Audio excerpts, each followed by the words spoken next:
नमस्कार दोस्तों, इस पॉइंट में आपका स्वागत है। मैं उत्कर सिंह। हम आज के करंट अफेयर एनालिसिस में बात करेंगे भारत और मंगोलिया के संबंधों पर।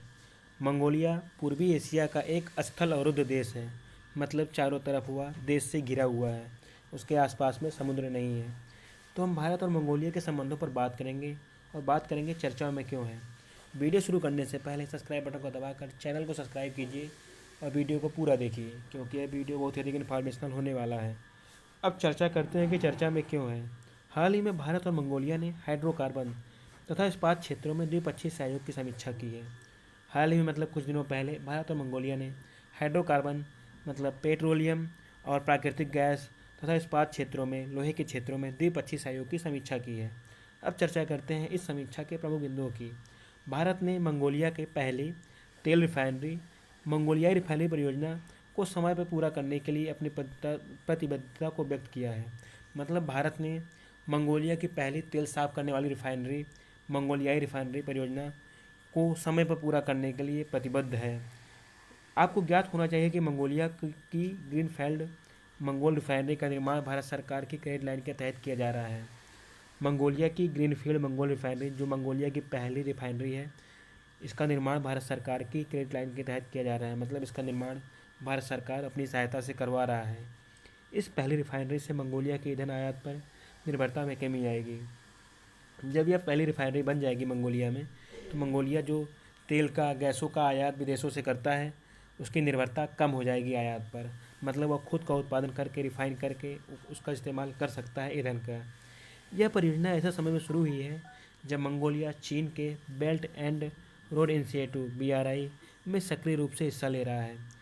अब और आपको ज्ञात होना चाहिए कि मंगोलिया के पास बड़े यूरेनियम भंडार भी हैं और उसने भारत को वर्ष 2009 में असैन्य मतलब सैनिक छोड़ के, जैसे परमाणु बम या परमाणु सामग्री छोड़ के असैन्य परमाणु सहयोग समझौता, जिससे अगर परमाणु भट्टी बनाना हो ऊर्जा के क्षेत्र में यूरेनियम देने का वादा किया 2009 से। मतलब समझौता हुआ 2009 से, सिर्फ सैन्य कारणों को छोड़कर बाकी अन्य कारणों के लिए वह यूरेनियम उपलब्ध करा सकता है। यह परियोजना कब शुरू हुई है? जब Mongolia belt and road initiative में शामिल हो रहा है, जो चीन की एक महत्वाकांक्षी परियोजना है। भारत सदैव से ही चीन की belt and road initiative BRI परियोजना का विरोधी रहा है, क्योंकि जो यह परियोजना है यह एशिया, यूरोप और अफ्रीका आदि देशों में, मतलब एशिया, यूरोप और अफ्रीका जो ज़मीन से एक दूसरे महाद्वीप में जाया जा सकता है, इन तीनों महाद्वीपों में, अफ्रीका, एशिया और यूरोप, इन तीनों महाद्वीपों में एक कोने से आप दूसरे कोने पर जा सकते हैं, वो भी 2 चक्के गाड़ी से। मतलब आप अपनी बुलेट से, अपनी स्कॉर्पियो से, आप सफारी से जापान से शुरू करके साउथ अफ्रीका होते हुए आप इंग्लैंड जा सकते हैं। मतलब आप किसी भी कोने में जा सकते हैं। तो चीन की जो परियोजना है बेल्ट एंड रोड इनिशिएटिव, इसका मुख्य उद्देश्य क्या है? यह एशिया, यूरोप और अफ्रीका में बुनियादी ढांचा परियोजना पर तकरीबन $8 ट्रिलियन का निवेश करना चाहता है। तो भारत इसका विरोध क्यों कर रहा है? जब चीन $8 ट्रिलियन का इस्तेमाल करना चाहता है इंफ्रास्ट्रक्चर बनाने के लिए, तो भारत विरोध इसके लिए इसलिए कर रहा है क्योंकि चीन या इन महाद्वीप के गरीब देशों को अपना आर्थिक गुलाम बना लेगा और ये देश कर्ज के जाल में फंस जाएंगे और उनकी संप्रभुता का सम्मान नहीं किया जाएगा। और इसके साथ ही जो परियोजना है बेल्ट एंड रोड इनिशिएटिव, इसमें पर्यावरण का ध्यान भी नहीं दिया गया है, इसलिए भारत इसका विरोध कर रहा है। भारत ने भारतीय इस्पात उद्योग को कोकिंग कोल की आपूर्ति में मंगोलियाई कंपनियों की उत्सुकता का स्वागत किया है। एक हालिया रिपोर्ट के मुताबिक भारत 2025 तक कोकिंग कोल के सबसे बड़े आयातक के रूप में चीन से भी आगे निकल जाएगा। एक रिपोर्ट बता रहा है कि भारत 2025 तक कोकिंग कोल का सबसे बड़ा आयातक के रूप में चीन से भी आगे निकल जाएगा। मतलब वह कोयला मंगोलिया से सीधे आयात करेगा। इसके अलावा भारत खनिज, कोयला और इस्पात के क्षेत्र में मंगोलियाई कंपनियों के साथ और अधिक भागीदारी बढ़ाने पर विचार कर रहा है।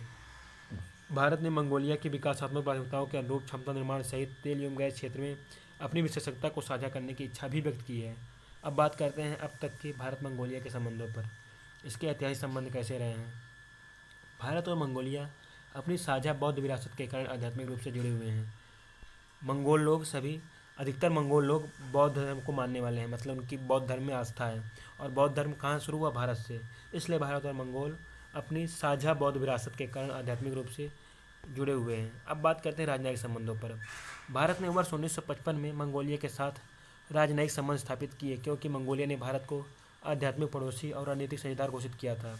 भारत ने मंगोलिया के साथ 1955 में अपने राजनयिक संबंध स्थापित किए थे। इस तरह भारत सोवियत ब्लॉक के बाहर उन शुरुआती देशों में से एक था जिन्होंने मंगोलिया के साथ राजनयिक संबंध स्थापित किए थे। मंगोलिया के जो शुरुआती संबंध थे वो सभी सोवियत से संबंधित देशों थे। जहाँ जहाँ पर कम्युनिस्ट सरकारें थी उन देशों संबंध मंगोलिया के थे। लेकिन भारत पहला देश था जो सोवियत ब्लॉक से बाहर का देश था, मतलब जो किसी भी पक्ष में नहीं था, न सोवियत पक्ष में था न अमेरिका के पक्ष में था। भारत सोवियत ब्लॉक से बाहर शुरुआती देशों में था जिन्होंने मंगोलिया के साथ राजनयिक संबंध स्थापित किए थे। भारत की एक्ट ईस्ट नीति के तहत वर्ष 2015 में पहली बार भारतीय प्रधानमंत्री मंगोलिया गए। भारत की विदेश नीति में हमेशा रहा है कि एक्ट ईस्ट मतलब देखो पूर्वी देशों को देखो। पूर्वी देशों के साथ संबंध बनाने में भारत के प्रधानमंत्री नरेंद्र मोदी जी का 2015 में पहली बार दौरा किया गया। अब बात करते हैं अंतर्राष्ट्रीय सहयोग पर। मंगोलिया ने संयुक्त राष्ट्र सुरक्षा परिषद यूएनएससी की अस्थायी सीट के लिए भारत की सदस्यता हेतु अपने समर्थन को एक बार फिर दोहराया है। भारत यूएनएससी संयुक्त राष्ट्र सुरक्षा परिषद में अपनी पूरी अस्थायी सीट चाहता है। इसके लिए मंगोलिया ने अपने समर्थन को दोबारा बताया है। चीन के कड़े विरोध के बावजूद भारत ने संयुक्त राष्ट्र, यूएन समेत प्रमुख अंतर्राष्ट्रीय मंचों में मंगोलिया को सदस्यता दिलाने में महत्वपूर्ण भूमिका निभाई है। भारत ने गुट निरपेक्ष आंदोलन नाम में मंगोलिया को शामिल करने का भी समर्थन किया है। चीन चाहता है कि मंगोलिया उसके नीचे होकर काम करे, इसलिए भारत उसको जगह जगह पर, चाहे यूएन हुआ या अन्य अंतर्राष्ट्रीय संगठनों में, हमेशा मंगोलिया की सदस्यता को दिलाने में महत्वपूर्ण भूमिका निभाई है। और भारत ने गुट निरपेक्ष आंदोलन या नियम में मंगोलिया को शामिल करने का भी समर्थन किया है। मंगोलिया ने भारत और भूटान के साथ बांग्लादेश की मान्यता के लिए वर्ष 1972 के संयुक्त राष्ट्र के प्रस्ताव को सह-प्रायोजित किया था। अन्य फोरम जिनमें दोनों देश सदस्य हैं, एशिया यूरोप मीटिंग, एशियन और विश्व व्यापार संगठन WTO आदि में मंगोलिया और भारत साथ में सदस्य हैं। शंघाई सहयोग संगठन SCO में भारत एक सदस्य देश है, जबकि मंगोलिया एक पर्यवेक्षक देश है। अब बात करते हैं भारत और मंगोलिया के आर्थिक संबंधों का। भारत और मंगोलिया के बीच वर्ष 2019 में $38.3 मिलियन का द्विपक्षीय व्यापार हुआ था, जबकि वर्ष 2018 में यह $52.6 मिलियन का था, जो कि बहुत कम है। अब बात करते हैं रक्षा सहयोग पर। दोनों देशों के बीच नोमैडिक एलिफेंट नाम से संयुक्त अभ्यास का आयोजन किया जाता है।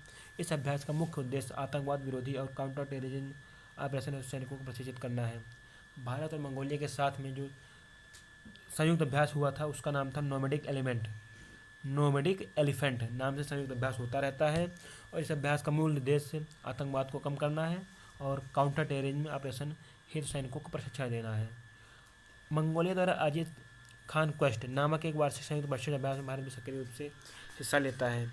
मंगोलिया द्वारा मंगोलिया की धरती पर आयोजित होने वाला कॉन्क्वेस्ट नामक एक वार्षिक संयुक्त प्रशिक्षण अभ्यास में भारत भी सक्रिय रूप से हिस्सा लेता है।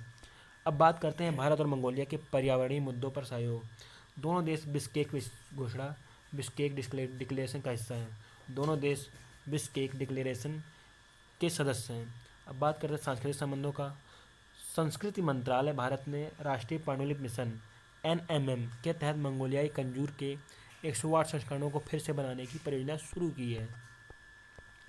केंद्रीय संस्कृति मंत्रालय मार्च 2022 तक राष्ट्रीय पांडुलिपि मिशन के तहत मंगोलियाई कंजूर के 108 संस्करणों के पुनर्मुद्रण की परियोजना शुरू की है।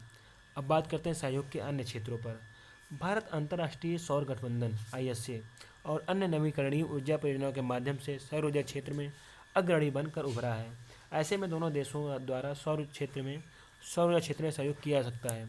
भारत अंतर्राष्ट्रीय सौर गठबंधन में मतलब वह नवीकरणीय, मतलब जो ऊर्जा खत्म नहीं होती है, जिसको दोबारा पैदा किया जा सकता है, इन ऊर्जा क्षेत्रों में भारत अग्रणी बनकर उभर रहा है। तो ऐसे अंदेशा लगाया जा रहा है कि दोनों देशों द्वारा सौर ऊर्जा के क्षेत्र में सहयोग बन सकता है। मंगोलिया के खनन क्षेत्र विशेषकर कॉपर और यूरेनियम आदि में भी दोनों देशों के बीच सहयोग की काफ़ी संभावनाएं हैं। मंगोलिया में विशेष रूप से कॉपर और यूरेनियम अधिक मात्रा में खोदा जाता है और भारत को इसकी बहुत ज़्यादा आवश्यकता है। तो इससे भारत और मंगोलिया के बीच सहयोग की संभावना बढ़ सकती है।